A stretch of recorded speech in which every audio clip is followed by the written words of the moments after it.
तो जय हिंद गाइस। तो बात करेंगे अजवाइन के बारे में, जिसको हम इंग्लिश में कैरम सीड जो है वो कहा जाता है, और अगर हम मेडिकल साइंस की अगर बात करें तो इसका नाम है ट्राइचिस्पर्मियम अम्मी। ठीक है, इसमें थाइमोल जो है वो पाया जाता है।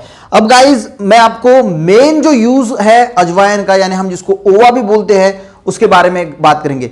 देखिए, सबसे अगर बेहतरीन चीज डाइजेस्टिव प्रॉब्लम में तो इसका इस्तेमाल होता ही है, पर अगर आपको शायद पता नहीं होगा कि ये जो है ये lower the cholesterol level and triglyceride level जो है इसे कम करने के लिए जो है वो यूज किया जाता है। अब देखिए, अगर हम अजवाइन की बात करें और कोलेस्ट्रॉल की बात करें, देखिए सबसे पहले अगर आपको कोलेस्ट्रॉल पता नहीं तो ये हार्ट डिसीज के लिए सबसे जो है वो बुरा माना जाता है। अब कोलेस्ट्रॉल और ट्राइग्लिसराइड ये दोनों मिलके क्या करते हैं, जो हार्ट में ब्लॉकेज है वो बनाने का काम करते हैं। तो गाइस देखिए, मैं थोड़ा सा और नॉलेज जो है आपको इसके साथ दे देता हूं। देखिए, मैंने बहुत सारी वीडियोस भी हार्ट डिसीज के बारे में बनाई है, तो आप भी देख सकते हैं। देखिए होता क्या है, ये जो कोलेस्ट्रॉल और ट्राइग्लिसराइड जो है वो दोनों मिलकर ब्लॉकेज तो बनाते हैं। अब कोलेस्ट्रॉल की अगर मैं बात करूं तो जो भी एनिमल फूड होते हैं, एनिमल यानी देखिए दूध है, दूध से बनी हुई जितनी भी प्रोडक्ट्स है या फिर नॉनवेज है, उस सब से क्या होता है, कोलेस्ट्रॉल बनता है। और उसी के साथ अगर हम ट्राइग्लिसराइड की बात करें तो ट्राइग्लिसराइड गाइस जितने भी ऑयल होते हैं जो हम कुकिंग के लिए यूज करते हैं, तो उससे गाइस ये ट्राइग्लिसराइड बनता है, और दोनों जो है वो मिला के ब्लॉकेज जो है बनाते हैं। अगर आपके बॉडी में ब्लॉकेज बन रही है या फिर नहीं बन रही है, ये अगर आपको समझना है तो आप शॉर्टली एक लिपिड प्रोफाइल टेस्ट होती है ब्लड की, वो अगर करते हैं, और अगर आपको यहां पे ट्राइग्लिसराइड लेवल और उसी के साथ अगर कोलेस्ट्रॉल लेवल अगर बढ़ी हुई दिखती है, तो इसका मीनिंग है कि कहीं ना कहीं ब्लॉकेज जो है वो बन रही है। उसके बारे में मैंने वीडियो बनाई है, वो आप जो है वो देख सकते हैं। देखिए, अब इसमें होता क्या है, जब ये कोलेस्ट्रॉल लेवल बढ़ती है तो एक लो डेंसिटी लिपोप्रोटीन होता है और एक होता है very low density lipoprotein. Lipid profile में आपको ये दोनों भी जो है वो मिल जाएंगे।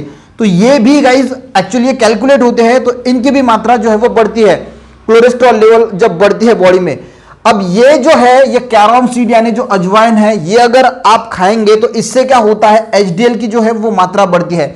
एचडीएल एक्चुअल में क्या करता है, एचडीएल एक हाई डेंसिटी लिपोप्रोटीन माना जाता है, और वो जो ब्लॉकेज होती है, जो ब्लॉकेज यहां पे फंसी हुई ब्लॉकेज है, मान के चलो कि ये ब्लॉकेज है, तो जब एचडीएल यहां से गुजरता है, हाई डेंसिटी लिपोप्रोटीन जब यहां से गुजरता है, तो इस ब्लॉकेज को जो है वो कम करता है। ब्लॉकेज अपने साथ जो है वो डाइल्यूट कर लेता है, अपने साथ लेके जाता है। जब डॉक्टर कहते हैं कि सवेरे जो है वो हमें पैदल चलना है, तो पैदल चलने के बाद भी गाइस ये जो एचडीएल है, हाई डेंसिटी लिपोप्रोटीन, ये हमारे बॉडी में बनता है और ये ब्लॉकेज को कम करने के लिए जो है वो मदद करता है। तो गाइस ये थोड़ी नॉलेज देने की कोशिश की, पर जो कैरम सीड यानी जो अजवाइन होता है, ये हमारी कोलेस्ट्रॉल लेवल को, ट्राइग्लिसराइड लेवल को कम करने के लिए बहुत हेल्पफुल माना जाता है, और एचडीएल जो है वो भी इससे जो है बढ़ता है, यानी ब्लॉकेज हार्ट जो है वो आपका इससे सेफ रहेगा।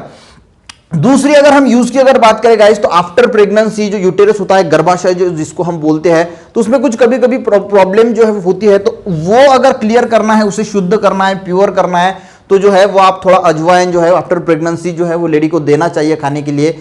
खाना खाने के बाद जैसा हम डेली रूटीन में थोड़ा खाते हैं, तो उससे जो यूटेरस में अगर कुछ थोड़ी बहुत प्रॉब्लम है तो वो भी क्लियर होने में जो है वो मदद होती है। अब देखिए, साइनस स्ट्रेस जो होता है, जो नेसल ब्लॉकेज जो होती है, हमें कभी कभी नाक जो है वो बंद हो जाती है, सांस लेने में दिक्कत होती है, तो ये प्रॉब्लम भी अगर आप रोज देखिए, कोई भी चीज अगर है, मैं हर वीडियो में कहता हूं कि आपको जो है वो कितनी लेनी है, तो जो खाना खाने के बाद जो है वो आपको इसको सिर्फ डाइट में शामिल करना है। मगर अगर मैं आपसे पूछूं कि कितनी दिन हो गए आपने जो है वो ये अजवाइन खाया नहीं है, तो आप शायद हो गया कि बहुत दिनों से तो अजवाइन खाए नहीं, तो आपको ये डाइट में थोड़ी रोज शाम, सवेरे और शाम को खाना खाने के बाद अगर आप जो है वो इसे अपने डाइट में इंक्लूड करते हैं, तो बहुत सारे बेनिफिट जो है आपको मिल सकते हैं। उसी के साथ गाइस अगर मैं एंटी इंफ्लेमेटरी जो है वो बताऊंगा आपको, ये भी बहुत इंपॉर्टेंट यहां जो है अजवाइन का इफेक्ट है। तो देखिए, सबसे पहले बात कर लेते हैं इरेगुलर पीरियड्स, जो लेडीज को इरेगुलर पीरियड्स आते हैं, उसमें भी जो है वो अजवाइन बहुत ज्यादा जो है वो फायदा देता है। उसी के साथ ब्लड प्रेशर को भी जो है वो कंट्रोल करता है। अब देखिए, इसमें एंटी इंफ्लेमेटरी जो है वो प्रॉपर्टी होती है। देखिए, एंटीसेप्टिक भी होता है, जो माइक्रो ऑर्गेनिज्म होते हैं, एंटीबैक्टीरिया, एंटी फंगल, ये सब प्रॉपर्टीज है, पर सबसे बेहतरीन प्रॉपर्टीज की अगर बात करूं तो एंटी इंफ्लेमेटरी होती है। अब देखिए, एंटी इंफ्लेमेटरी यानी जो स्वेलिंग आती है कहीं पे अगर बॉडी पे, अगर मैं लंग्स की बात करूं तो लंग्स में बहुत अच्छा फायदा करता है। तो अगर आपको पता है कि कोरोना जो है, तो आपको शायद एक बात पता नहीं होगा कि किसी की भी मृत्यु जो है वो कोरोना से नहीं हुई। एक्चुअल में जो डेथ होती है वो इन्फ्लामेशन की वजह से होती है। कोरोना वायरस लंग्स में एंट्री मारता है और एंट्री मारने के बाद लंग्स में इन्फ्लामेशन होता है। अब इन्फ्लामेशन यानी जो रेडनेस आती है, उसमें स्वेलिंग आती है, उसमें जो पेन होता है उसकी वजह से वो जो है वो वहाँ पे स्वेलिंग आने की वजह से सांस लेने में जो है वो दिक्कत जाती है, और सांस लेने में जैसे जैसे आपको दिक्कत जाएगी वैसी वैसी जो है वो प्रॉब्लम जो है वो क्रिएट होती है, फिर ऑक्सीजन सिलेंडर लगता है, तो वो होती है गाइस इन्फ्लामेशन की वजह से। तो वो इन्फ्लामेशन का वीडियो भी मैंने बनाया है कि किस प्रकार उसमें डेथ होती है, आप देख सकते हैं, आपको थोड़ा नॉलेज मिलेगा। तो देखिए जो इन्फ्लामेशन लंग्स में होता है, तो यहाँ पे ये जो अजवाइन है ये एंटी इन्फ्लामेटरी होता है। तो एंटी इन्फ्लामेटरी होने की वजह से जो लंग्स की प्रॉब्लम्स है, कफ जैसी बीमारियां है, वो दूर रखने के लिए भी जो है वो इसका इस्तेमाल जो है वो किया जाता है। एंटी इन्फ्लामेटरी गाइस बहुत बढ़िया प्रॉपर्टी मैं समझता हूं इसमें है, तो इसका यूज जो है वो कोरोना के समय में भी हमने करना चाहिए। करना कुछ नहीं है गाइस, सिर्फ आपको आपकी डाइट में खाना खाने के बाद जो है वो इसका इस्तेमाल करना है, थोड़ा थोड़ा रोज जो है।